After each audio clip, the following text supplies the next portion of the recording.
What a great time to be a Giant, be a fan of the Giants. Like, we have something going here. We're building something special, and, you can see it from the outside and inside. It's even more beautiful. Reflecting on everything that got me here, just to see that uniform, and, I watched, that's the team I watched the most growing up because my dad was a Giants fan, so. Once a Giant, always a Giant. For me, it's only a Giant. Welcome, everybody, to a special edition of All In with Art Stapleton, a New York Giants podcast brought to you by NorthJersey.com and The Record. I am your host, Art Stapleton, and this is a post-game special Monday Night Football. And what do you know, Giants fans? You are now one game out of the playoffs. The final wild card in the NFC. It's a huge crowd, but believe it or not, Tommy DeVito and the New York Giants are one game out of getting back to the playoffs. And let's be honest, what's harder to believe? That the idea that had they lost this game tonight to the Green Bay Packers, which they won, by the way, Randy Bullock game-winning field goal as time expired, 24-22, Big Blue here at MetLife Stadium. But had they lost that game, they would have been in position for the number 4 pick in the 2024 NFL Draft. I know there are still Giants fans who would much rather have that than the alternative, and the alternative is the Giants beat the Packers here, won their 3rd game in a row. They are now 5-8. They head to New Orleans next week. New Orleans, a team that is a part of that 5-team group ahead of them at 6-7 that really is in the running for the 7th and final playoff spot. And then you also have to throw that 6th spot into the mix as well. Now, look, the Giants face the Saints. They also play the Rams on New Year's Eve.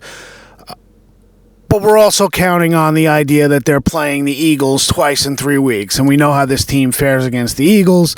But all of that to the side, that's all the future. Right now, the present is how about Tommy DeVito? How about this defense forcing 3 turnovers? Actually, it was 2 turnovers for the defense and another one on special teams. What can you say about Dexter Lawrence? I got to be honest. I mean, as far as players that I've watched, Dexter Lawrence is as dominant. I'd say I'd have to go back to Jason Pierre-Paul in 2011. Yes, Landon Collins had a MVP-type season on the defensive side of the ball in 2016. But Dexter Lawrence, play after play, comes back tonight after missing 1 game with the hamstring injury. And every time he was out there, he's on a pitch count tonight, but every time he was out there, it seemed like he made a big play on the field, whether it was taking on blockers to allow another player to make a play or making plays himself. And, like I said, Dexter Lawrence, he got paid in the offseason. He's injured. The team was 4-8, supposedly going nowhere. And Dexter Lawrence fights back through the bye week, is a limited participant in practice on Friday and Saturday, ends up going out there playing tonight. Again, hats off to Dexter Lawrence and the way he played. Kayvon Thibodeau with a sack tonight. He's up to 12 on the season. Talk about a breakout in his 2nd year.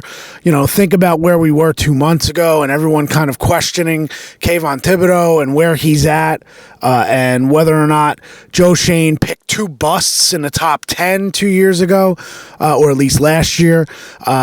And, Evan Neal still on the injured reserve. His status is certainly still up in the air, but Thibodeau has become some player, especially against the run. He's a hustle machine. Just can't say enough about that. Deonte Banks making big plays down the field. Yes, he ended up giving up the game, or at least the go-ahead touchdown that Jordan Love threw with, I think it was 93 seconds left in the game. The Packers went for 2. Big stop by Bobby Okereke and a host of Giants on the 2-point conversion that kept it at a 1-point game that allowed the Giants to take the huddle. Tommy DeVito, calm, cool, collected, having this team believe in Tommy DeVito. You know, and I wrote a column after the game. Make sure you check it out on northjersey.com about DeVito and this entire experience. You know, I was out at the DeVito's tailgate in the MetLife parking lot. G16, follow the Italian flag and the Giant flag to find Tom Sr. and Lexi, his parents, his brother Max, cousin Danny DeVito. Yes, Danny DeVito was the cook behind the grill, making chicken cutlet sandwiches, of course, with mozzarella and balsamic vinegar. And, you know, the DeVitos were kind of fired up.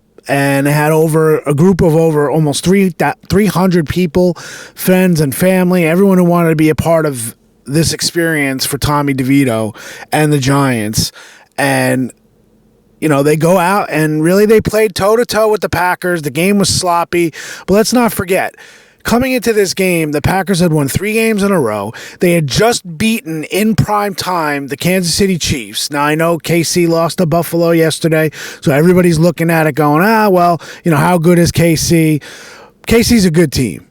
I mean, let's be honest. Every team that beats KC has an opportunity to really take a step forward.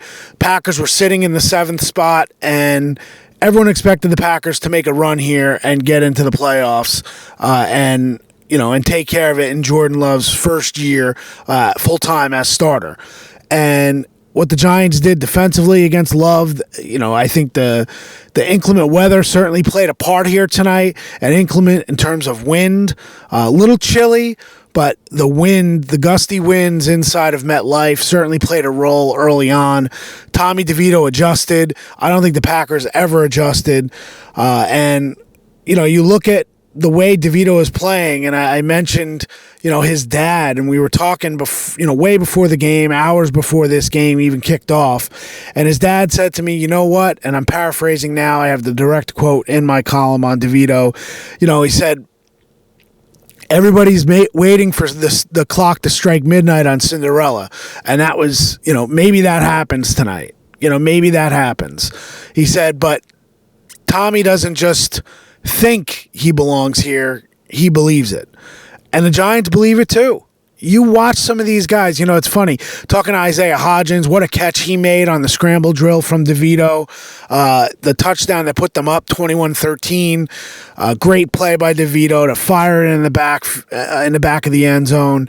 But, you know, Hodgins several times in his postgame presser at his locker said, you know, I mean, Tommy, wow. You know, they're believing in him, but they're also pinching themselves as he's moving this team to a position that, look, they've been chasing this feeling all year. This is the feeling that they had a year ago, many times over, on their road to the playoffs, winning games that no one expected them to win, coming through late, making plays, believing in themselves on both sides of the ball.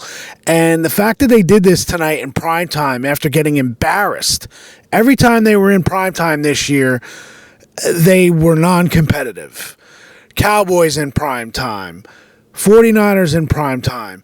Yes, they were a little competitive with Seattle, but once Daniel Jones threw that pick 6, that game was a disaster. Every game here ending with opposing fans in the lower bowl of MetLife Stadium cheering their own team. It was go Hawks go when Seattle was here. Cowboys fans took over this stadium. And tonight, after the Packers scored to take that 22-21 lead, there was a feeling that here we go again. The Packers chant of go Pack go.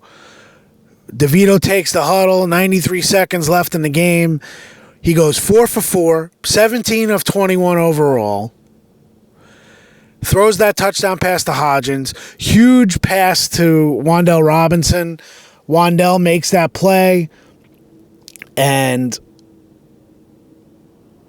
they get in position. Randy Bullock, after missing a field goal earlier in the game, boots that one through the uprights. And, you know, Tommy DeVito and Brian Dable watching that final field goal together.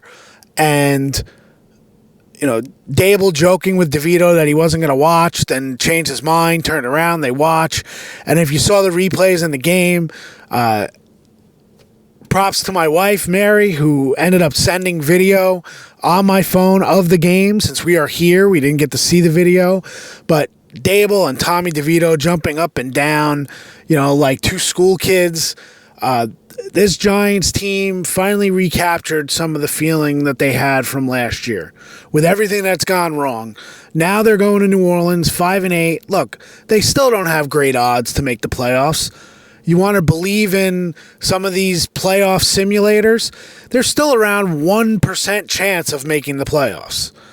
But they've actually given Giants fans and given themselves reason to think that there's something to play for now. And you're in December, and you're playing for something. Now, they still have 2 games against the Eagles. They have not fared well against the Eagles. Not that I need to remind you. You're listening to the show. You clearly know. But they've got a shot, and they've got belief, and they have a fun story, one of the best stories in the NFL going right now. Where does it go? Who knows? Tommy DeVito might not start another game after this year. We're not sure. We don't know how it's going to turn out for the Giants.